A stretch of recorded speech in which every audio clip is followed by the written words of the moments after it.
Hello, this is the luckiest maths teacher in the world. Thank you so much for tuning into this video in which we will look at solving quadratic equations. So what makes something a quadratic equation is if it has this x squared term. That makes it quadratic, and the equal sign makes it an equation. So you might notice that in all of these equations we've got equals 0. When we're solving quadratic equations, we always need one side to equal 0 so we can use the null factor law. See, this is the strategy we're going to use. We are going to factorize each of these quadratic expressions and then use the null factor law. So probably doesn't make a lot of sense at the moment. Hopefully it will after some examples. So quadratics can either have 2 terms or 3 terms. This one here has 1, 2 terms. This one here has 1, 2, 3 terms. And we do them slightly differently. If it has 2 terms and a common factor, you factorize using the highest common factor method.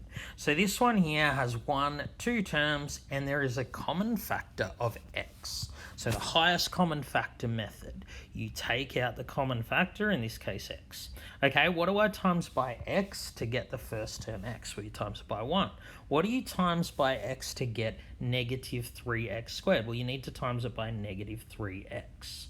See, the thing is, I have factorized this expression. If you expand this, you will get that.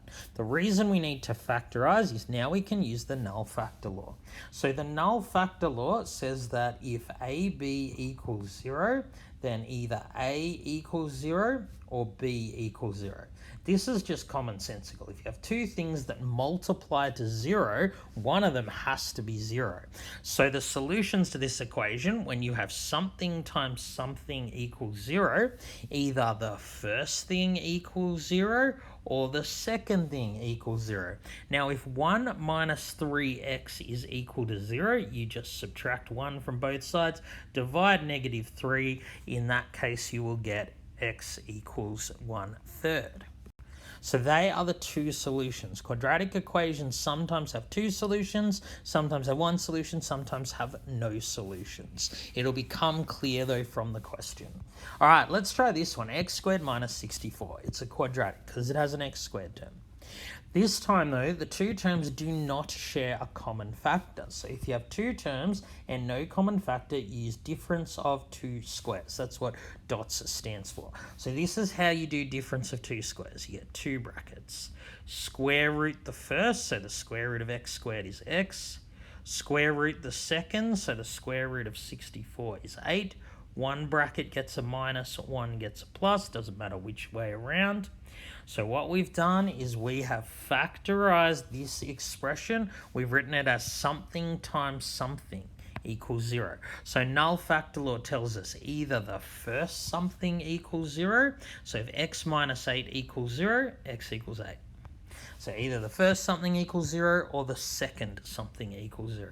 Of course, if x plus 8 equals 0, if this second bracket equals 0, x is negative 8.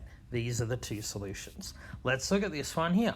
So once again, 1, 2 terms, but neither has a common factor. So we're going to use difference of 2 squares. So the way we do difference of 2 squares, use square root the first. So square root of 9x squared is 3x. Square root of 25 is 5. 1 bracket gets a plus, 1 gets a minus. We factorize so we can use the null factor law. Either the first bracket equals 0 or the second bracket equals 0.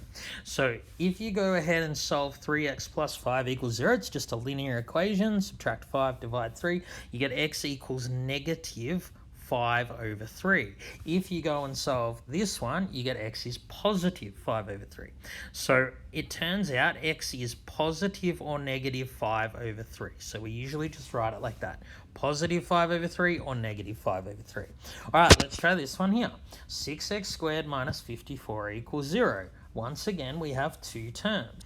Now 6 and 54 do share a common factor of 6. So we take the highest common factor out the front of the brackets.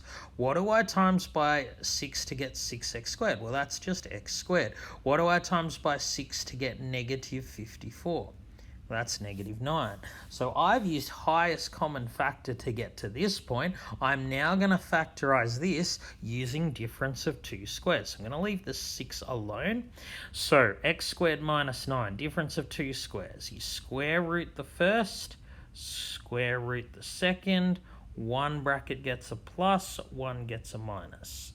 So we've got 6 outside of x minus 3, x plus 3 equals 0. So null factor law says either this equals 0, well clearly 6 doesn't equal 0. So then either x minus 3 equals 0, in which case x equals 3, or x plus 3 equals 0, in which case x is -3. So positive 3 makes the first bracket equal 0, -3 makes the second bracket equal 0, and that's why they're both solutions.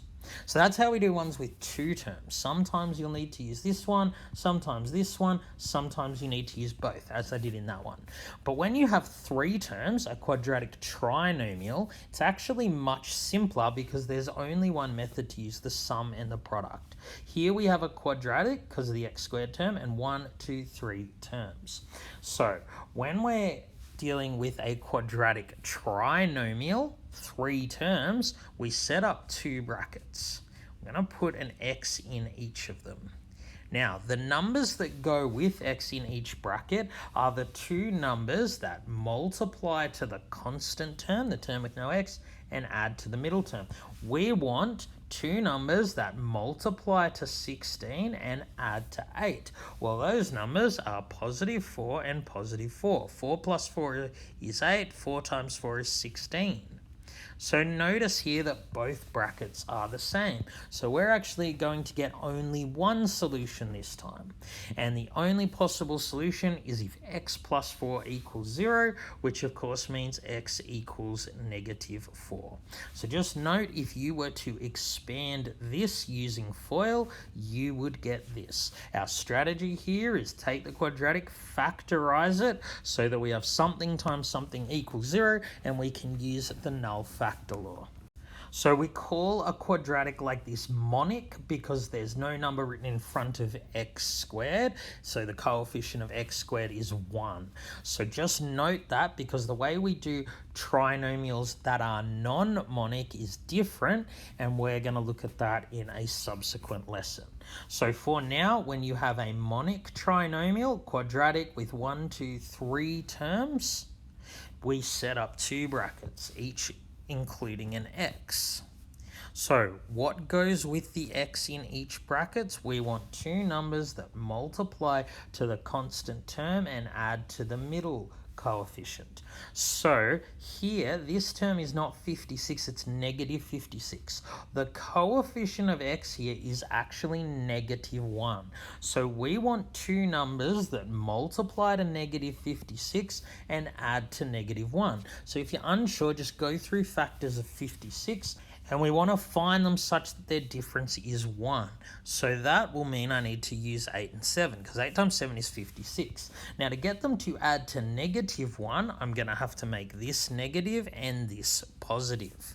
So we factorize this expression. If you expand this, you get that. We now have something times something equals 0. So the null factor law tells us either the first something equals 0, or the second something equals 0. So once again, we have 2 solutions. X equals 8 makes the first bracket equal to 0. X equals -7 makes the second bracket equal 0. If either of these solutions is substituted into this equation or this equation, it will make a true statement. So quadratics sometimes have 2 solutions, sometimes they have 1. Sometimes they have 0, as we'll see in subsequent lessons. Alright, thank you so much for tuning into this video. This has been the luckiest maths teacher in the world. Have a great day.